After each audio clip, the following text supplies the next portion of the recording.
What is going on, Cultiv8 family? Happy New Year. Happy 2024. New Year, same old Lucinda doing stuff on a podcast for you lot. Yeah, that's all I got, sorry. Start of the year has actually been wicked. Fuzz Culture Club has been really busy, and there's been such a nice buzz with all of my clients getting back into their training, new people coming into the group, and I've just spent this past week getting everybody set up for an awesome 2024, talking about training progression, talking about what people want out of their year. It's been really motivating, and I've felt really on it and focused this week. I've had such an enjoyable first week of the year at work, and I don't know why I'm so surprised about it, but it feels good regardless. So last week on my Instagram and on my Substack, I spoke a lot about a lifetime of New Year, new me's. A lifetime of me always making New Year's resolutions, and I wanted to delve a little bit deeper into that today. I used to really love the idea of making New Year's resolutions, but I would literally never ever stick to them. And then that eventually led to a point where I would absolutely wage war against the New Year's resolution as a concept, because I thought that they couldn't ever work, because they never did for me. And we're also constantly fed the statistic that 90% of New Year's resolutions fail. We're fed that figure all the time. And so no wonder a lot of us end up thinking that they're just a kind of fad thing. But now my opinion has kind of completely changed. I actually think they're a really great idea with the right support system, and when they're realistic and specific and you've actually got a plan. The answer to New Year's resolutions being effective, it does require a bit of nuance, and the nuance part is the support system, the planning, the specificity, I can't say that word, and being real with yourself about it. I asked loads of you what your goals were on Instagram the other day, and I've been having loads of chats with my clients about what theirs are, and there's been some amazing non-conventional ones.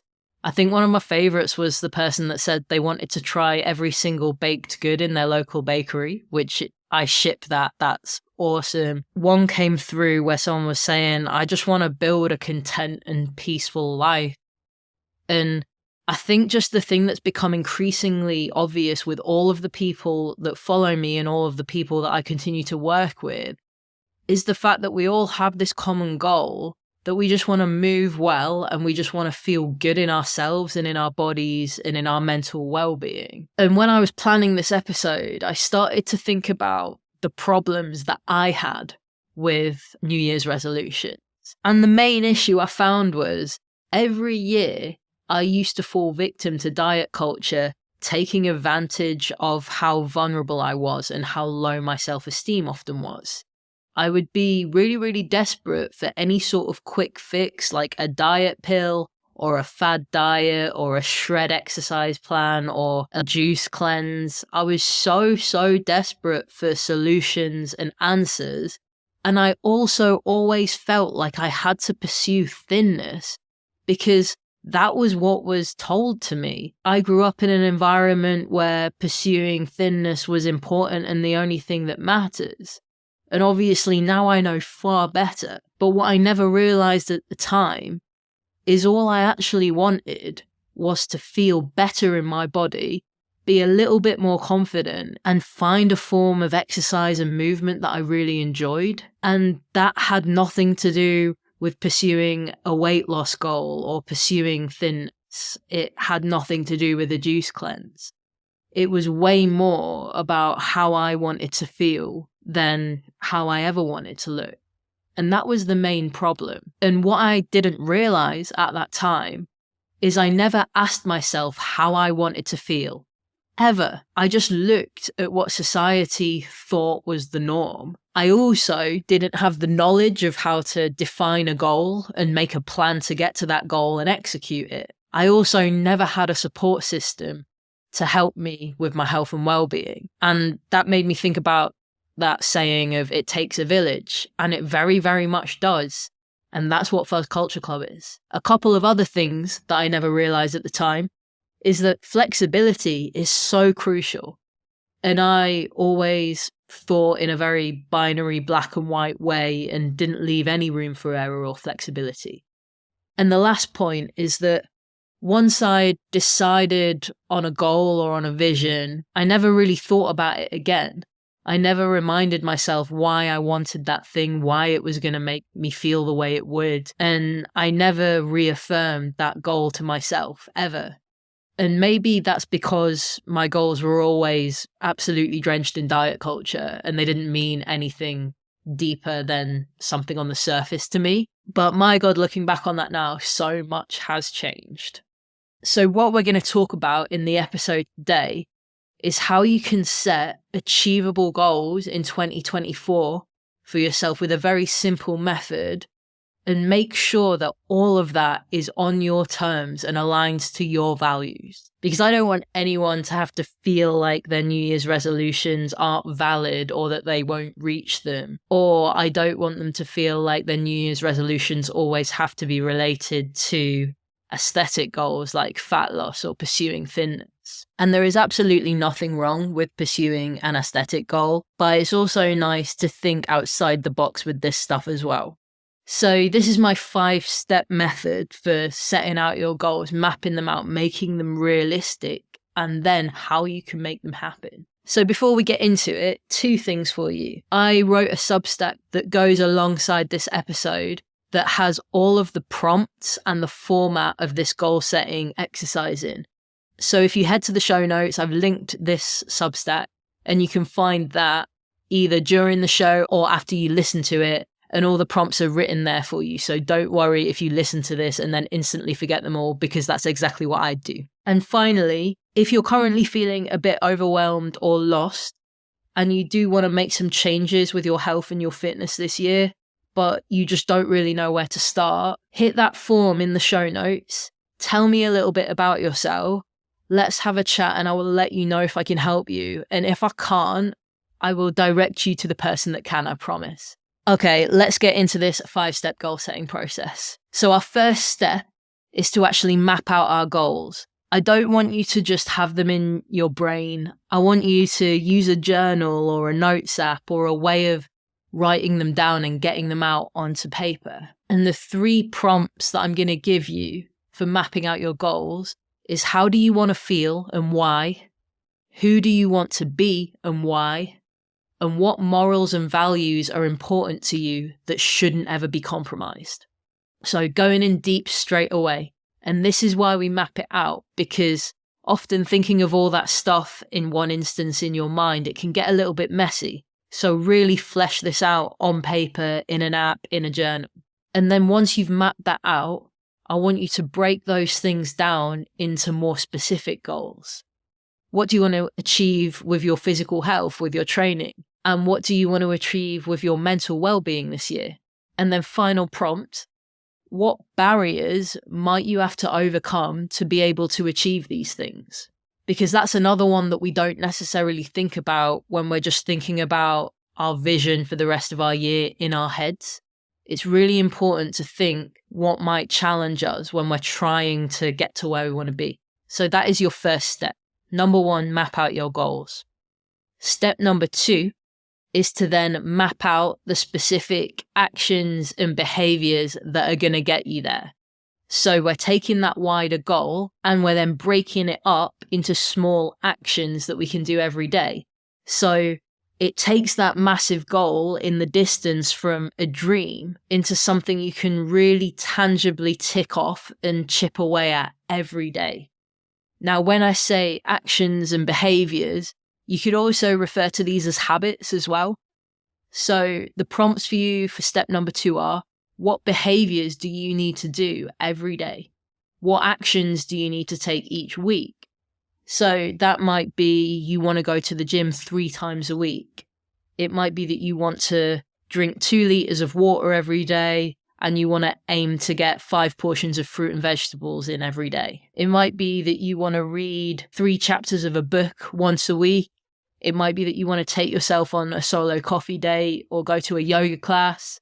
How do these relate to the bigger goal? Because drinking 2 liters of water on any given day or randomly working out one day doesn't mean anything. But when they're part of a bigger picture, when you're drinking 2 liters of water every day because you want to feel focused, you want to be hydrated, and you want to perform well, when you're going to the gym 3 times a week because you want to work towards being able to squat or deadlift your body weight, it has a purpose, it has a why.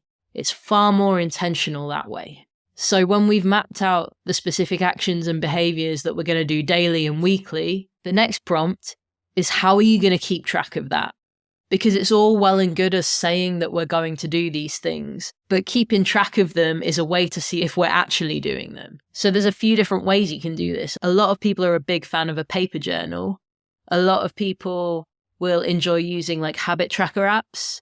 The app that I use for my Fuzz Culture Club clients has a habit tracker in it. So a lot of my people actually use that. I'm a really big fan of the app Notion because you can have it on desktop, on your phone, on an iPad, and it's just a really nerdy piece of software. So that's why I love it. But how are you going to keep track of your daily and weekly actions? That's really important. And then your final prompt for mapping out your actions and behaviors. What is going to be your biggest struggle? And how are you going to overcome that when it happens? And we've already touched on this in our first step of mapping out our goals when we asked what barriers might we have to overcome. So this is just another reminder. A lot of people's biggest struggle at this time of the year will be that it gets a lot colder outside. The weather's really shit. And that might make them not want to leave the house and go to the gym or go for a walk. So if they've identified that as a barrier, then they can say, well, to overcome that, I'm going to remind myself of why I want to go to the gym. And then I'm going to put a hat, a scarf, a coat, and some gloves on, and I'm going to crack on. It might be that your biggest struggle towards consistency in your workouts is that if you skip a workout, you have a tendency to say fuck it and just quit and pack it all in, a bit of all or nothing attitude. So it might be that you overcome that by practicing a bit more self-compassion and allowing yourself a bit more flexibility when things don't work out. So mapping out how you're going to overcome your struggles, as well as what the specific actions and behaviors are that you do every day and week, are just as important when we goal set. So that's step number 2. Step number 3 is super simple. It's literally just to get started. It's time to execute this plan. We've identified the goals, we've written them down, we've mapped out the specific small actions and behaviors that we need to do daily and weekly to get us there. We know how we're keeping track of them, and we know what coping mechanisms we're going to use to overcome the struggles. But people always struggle to get started. And the most common thing I hear is that it's not the right time. I'll maybe do it in a couple of months when I've eased into the year. I'll maybe do it after this has happened. Everybody always wants the conditions to be perfect. And I'm a bit like that too. I like things to feel like they start at the perfect time, but the reality of that is they just never do.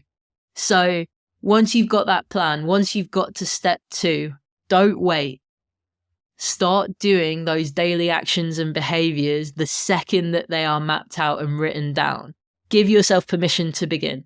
That's step number 3. Then step number 4 is to evaluate those actions and those habits and behaviors regularly. So this can take 2 different forms. So the first thing is going to be weekly journaling, and the second is going to be weekly planning. Now, these are 2 things that inside Fuzz Culture Club, my clients have to do as part of their check-in process. They do a check-in every week where they reflect on how their week has just been, and then they set their intentions for next week. So this is something that they automatically have to do. I also encourage everybody to plan their week in advance.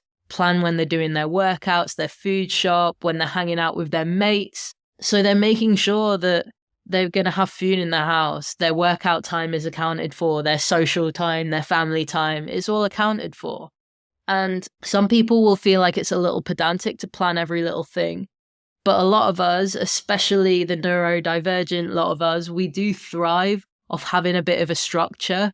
So that can be really helpful. So step number 4 is to evaluate weekly your actions and behaviors. Are you doing everything you said you wanted to? And then make a plan for the week ahead. This can literally just be sitting down for 5 minutes on a Sunday evening and roughly mapping out your week.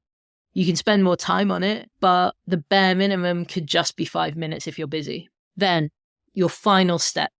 Maybe the most important one, because this is normally the part where people will give up. Step number 5 is to tweak and regroup whenever you need to. You might find that by February, you haven't been as consistent with some of the actions and the habits that you wanted to. You haven't got as much motivation and morale's maybe taken a bit of a dive. You might have become busy, so certain things have taken a back seat. It's really important that when you do these weekly evaluations in step 4, that if you realize you stopped doing one of your behaviors, why have you stopped doing it? Is it feeling too hard, or was it unrealistic? And maybe did you overcommit?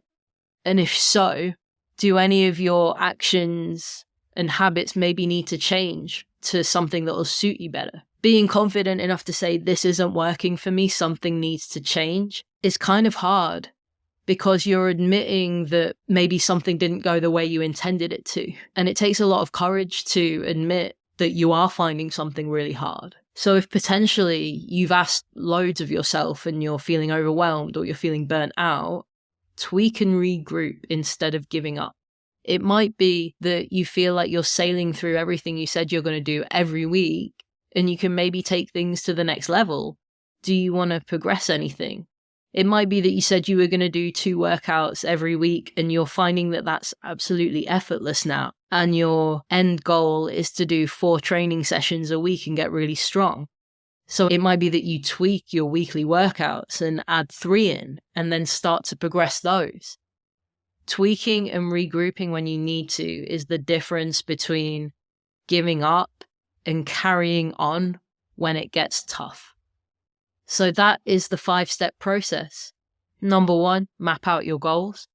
Number 2, map out the small specific actions and behaviors that you're going to do daily and weekly. Number 3, get started straight away. Number 4, evaluate your behaviors and your actions regularly with weekly journaling and weekly planning. And number 5, tweak and regroup whenever you need to, then go again instead of giving up. So I really hope you found that helpful. If you want to really dig into this and get started, head to that Substack article. I've written all of these prompts out for you as a bit of a template that you can use, so you could copy and paste it into a spreadsheet, or you could print it out, or you could write the prompts in your journal. And if you want some help structuring those goals and making them a reality, and you think that coaching could be a vibe for you, reach out and let's have a chat about it. I hope you have an amazing rest of your week wherever you are when you're listening to this, and I'm really excited to bring you all of the guest episodes and some nice helpful solo ones in 2024. Take it easy, Cultiv8 family. I'm out.